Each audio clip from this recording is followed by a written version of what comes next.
Hola Internet y bienvenidos a El Viaje del Héroe, la serie donde recapitulamos, hablamos y opinamos de las historias de nuestros personajes favoritos.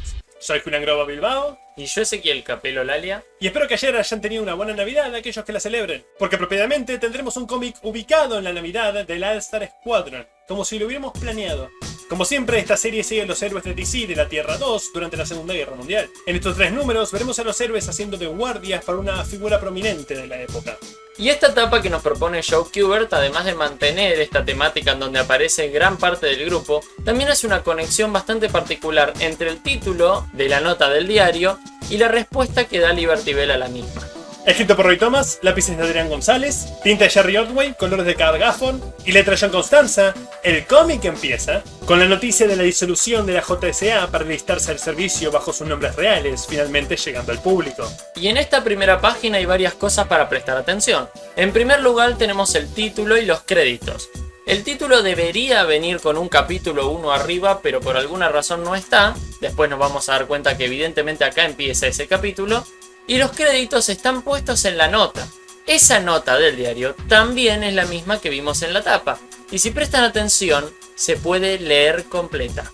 El canillita que lo anuncia, sin saberlo, pasa por al lado de uno de los hombres de la primera página, Al Pratt, es decir, el Átomo, y otras 2 figuras misteriosas con las que este último choca. 2 figuras que utilizan el disfraz preferido de los 80, un sombrero de fedora y una gabardina. Podía ser una tortuga mutante gigante, pero si usabas este conjuntito eras completamente invisible. De hecho, el cliché empezó en los 20 años antes incluso donde esta historieta toma lugar, principalmente porque eran emblemáticas de los hombres de clase media de la época, y eran útiles en historias de espías porque permitían ocultar armas fácilmente. El problema es que los siguieron usando una vez que la moda ya pasó, volviéndolos más llamativos en lugar de su propósito original. A pesar de la disculpa de Átomo, la figura contesta de manera insultante y agresiva antes de continuar camino. Al, para sus adentros, replica llamándoles Moot y Jeff, acá conocidos como Bentin y Eneas, una tira de diarios estadounidense que corrió sin interrumpir desde 1907 hasta 1982. De hecho, referirse a un hombre alto que camina junto a un hombre bajo como un Moot y Jeff es un común argot estadounidense. Esto me parece relevante porque el que lo llama así es el Átomo. Ya saben, el personaje cuya mitad de su origen se basa en las personas burlándose de su altura. Algo hipócrita de su parte. Pero en última instancia piensa que era un par de groseros y no les presta mucha atención. Algo que tal vez no debería haber hecho, porque al entrar en un callejón, la figura más alta hace el saludo nazi frente a un póster y la pared se levanta para revelar una entrada secreta. El disfraz es descartado y se revela que el barón Blitzker logró infiltrarse exitosamente en el país. Y toda esta escena desde que empezó el número hasta este punto está narrado visualmente de una manera bastante cerrada. En ningún momento se aleja demasiado la cámara o hay inclinaciones ostentosas, lo cual le da todo un aura de misterio muy particular que desemboca en el clímax de ver este personaje que visualmente es tan particular. En el interior del refugio secreto, los agentes se saludan y se sientan a ver una filmación preparada a petición del varón. En ella vemos a Winston Churchill llegando a América y siendo recibido por el presidente Roosevelt para establecer la alianza contra el eje. Pero en el momento que los 2 políticos se dan la mano, una violenta explosión llena la pantalla. Cuando el humo se aclara, se revela que los hombres eran androides. Sí, esto es esencialmente una presentación del plan de villano para este número. Algo típico de los cómics viejos es que había mucha literalidad. No podían simplemente mostrarte el plan de manera visual, implicando que los nazis se lo están imaginando mientras leen o repasan la estrategia. Lo que estás viendo tiene que estar sucediendo o haber sucedido. Por lo tanto, tienen que explicar de dónde sale esta visual. Por lo tanto, en canon, Blitzkrieg se gastó millones en robótica y equipo de filmación para una presentación PowerPoint. Esta presentación PowerPoint se cuenta a lo largo de, además de un primer cuadro dentro del cuadro, para empezar a entender que esto es una película, por decirlo de alguna forma, también se cuenta en 2 tiras con una sucesión de varios cuadritos chiquititos. Esto da la sensación de que vemos pasar las diapositivas de manera rápida, pero también hay un detalle muy particular, que es que no está en blanco y negro, se eligió el color celeste a pesar de que sería imposible en esta época. Tratan de justificar más su creación, diciendo que enviarán la filmación a Europa después de que el plan tenga efecto, como para golpear la moral con evidencia firme de un atentado que no va a tener testigos. Pero ya matar al presidente y primer ministro es golpe suficiente. Crear un atentado falso que imite al real se siente innecesario. Con eso pasamos al presidente siendo visitado por el átomo en el capítulo 2, Unidos en batalla. Como dijo este cómic, igual que cada tanto sucede, está dividido en capítulos a pesar de no ser más largo de lo usual. Pero a diferencia de otros que hemos cubierto, este sí tiene algo de justificación, o al menos como una referencia. Como dijimos en los primeros números de esta serie, las aventuras originales de la Sociedad de la Justicia en las páginas de All Star Comics consistían en el equipo encontrándose una amenaza que los forzaba a dividirse, y el cómic procedía a separarse en segmentos, cada uno siguiendo un miembro diferente antes de que vuelvan a reunirse al final. Y este cómic, en homenaje y referencia, hará algo similar, aunque no un uno a uno. Los dos hombres se saludan cordialmente y recuerdan su primer encuentro, en una recapitulación de la historia y la formación de la JSA, que nosotros ya cubrimos en el canal, o al menos su remake, donde el equipo salva al presidente de un intento de asesinato a manos de unas valquirias que invocó Hitler. Pero Thomas aprovecha la recapitulación acá para dar una explicación de cómo el átomo sobrevivió al golpe directo de la valquiria, diciendo que el Doctor Destino lo protegió. En el cómic original simplemente no muere, sin ninguna razón a pesar de estar dicho que era un golpe mortal. Esta página visualmente es muy bonita, especialmente porque tenemos un busto de Roosevelt en el medio que está muy bien dibujado. Pero tiene una particularidad, que es que hay una fusión entre el texto en off, que generalmente se maneja en diálogos cuadrados, con el texto proveniente del diálogo común del presidente. Es decir, para explicarlo mejor, nosotros al no ver necesariamente a Roosevelt hablando, tenemos un texto que tiene un narrador externo y lo cita. Pero de repente se fusiona en un diálogo que dice explícitamente el presidente a algo. En síntesis, tenemos una transición visual por la forma en que están hechos los globos, de texto a diálogo. El presidente pregunta por el resto de la sociedad y el átomo le hace un repaso. Él está destinado a un cuerpo de tanques en Virginia, donde se deja saber de manera muy casual de que el presidente sabe la identidad secreta de Átomo. No recuerdo si esto va a causar conflicto más adelante o no, pero lo dejo como nota. Hawkman fue la Fuerza Aérea, Sandman en Infantería, Fate paracaidista de división no especificada. Si bien ya hablamos de lo extraño que es que la JSA esté en el ejército, que Fate se haya entrenado como paracaídas es completamente incomprensible. Doctor Midnight, obviamente en los cuerpos médicos, Starman entrenando en Fort Randolph, y Johnny Thunder se unió a la Armada. Como dijimos la última vez, esta es una referencia al número 12 de All Star Comics de 1942, donde la sociedad se alista en el ejército y cada segmento del número seguía las actividades de cada miembro en sus diferentes posiciones. Porque desafortunadamente, recuerden, los cómics desde los que esta serie está tomando inspiración directa eran básicamente propaganda. Mientras tanto, el Espectro continúa sus actividades paranormales, en una referencia a sus primeras historias en More Fun Comics número 80.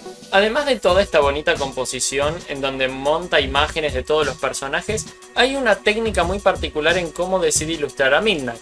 Entre González y Ordway deciden usar una trama convencional en la máscara, lo cual le da un efecto muy particular que parece que estuviera desvaneciéndose como un fantasma.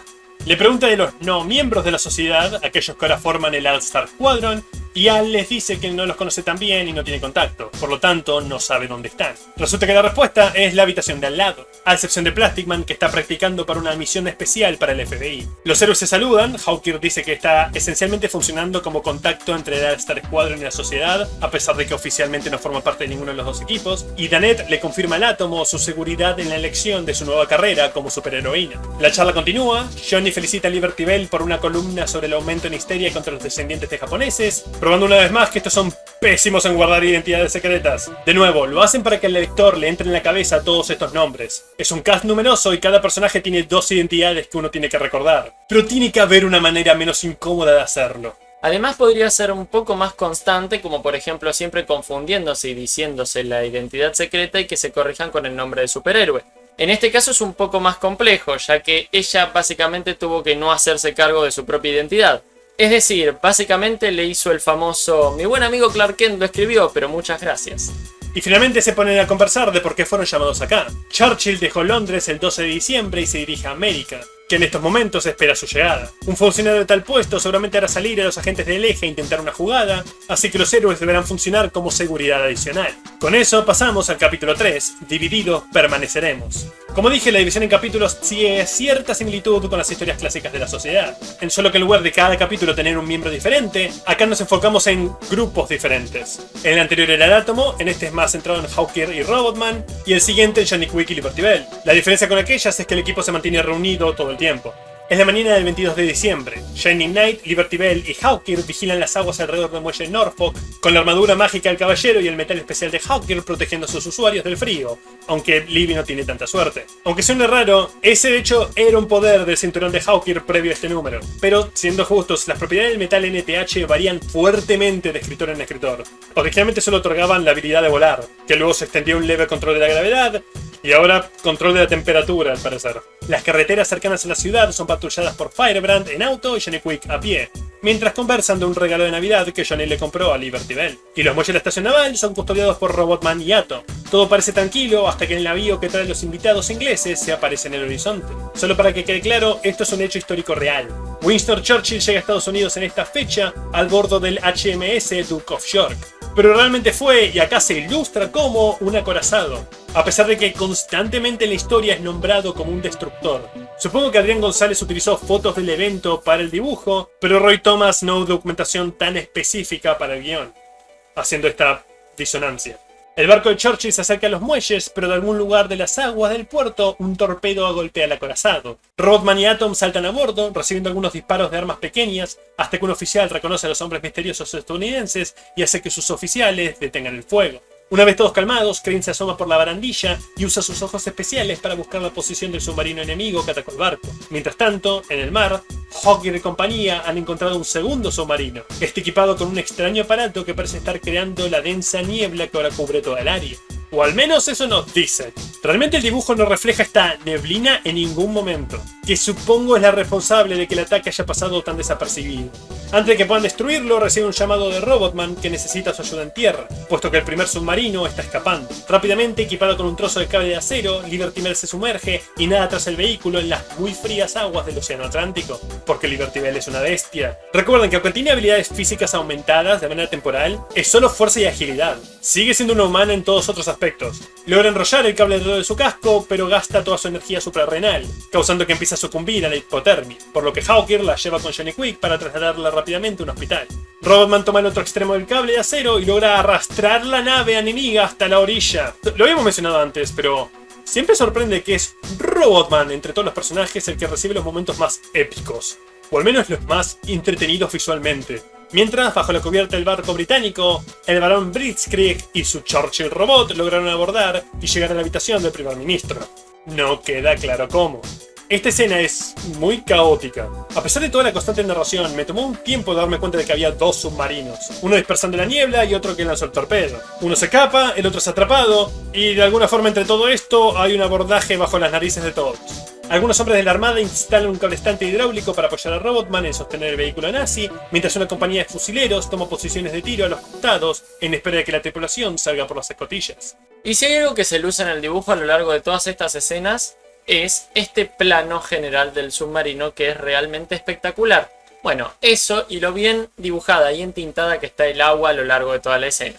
El oficial superior de la armada expresa frustración por la improbabilidad de capturar vivo a alguno de los submarinistas enemigos, pero el átomo le asegura que no será un problema para los héroes. Es algo raro que, aunque no derramaban lágrimas por ellos si sucedía o algo por el estilo, incluso contra nazis los héroes se rehusaban a matar. Era una mezcla de autocensura y las leyes establecidas por la autoridad de cómics, pero se intentaba establecer de que la razón fuera una postura moral mayor de parte de los héroes, y no por un intento de reivindicación de estos psicópatas. Los militares se retiran de la playa, dejando los 5 All-Stars para combatir a la tripulación armada con metralletas, dando comienzo a la última parte, tragedia y triunfo. Y un par de cuadros después, todos los soldados enemigos han sido capturados con vida. Mientras tanto, el doble de Churchill va desembarcando, es metido en la limusina que lo espera y llevado rápidamente al aeropuerto. Blitzkrieg, con la ayuda de su acompañante y asistente Zwerg, el hombre más bajo que siempre está con él, que fue inventado para esta serie. En sus primeras apariciones en los cómics de Wonder Woman, Blitzkrieg bajaba solo.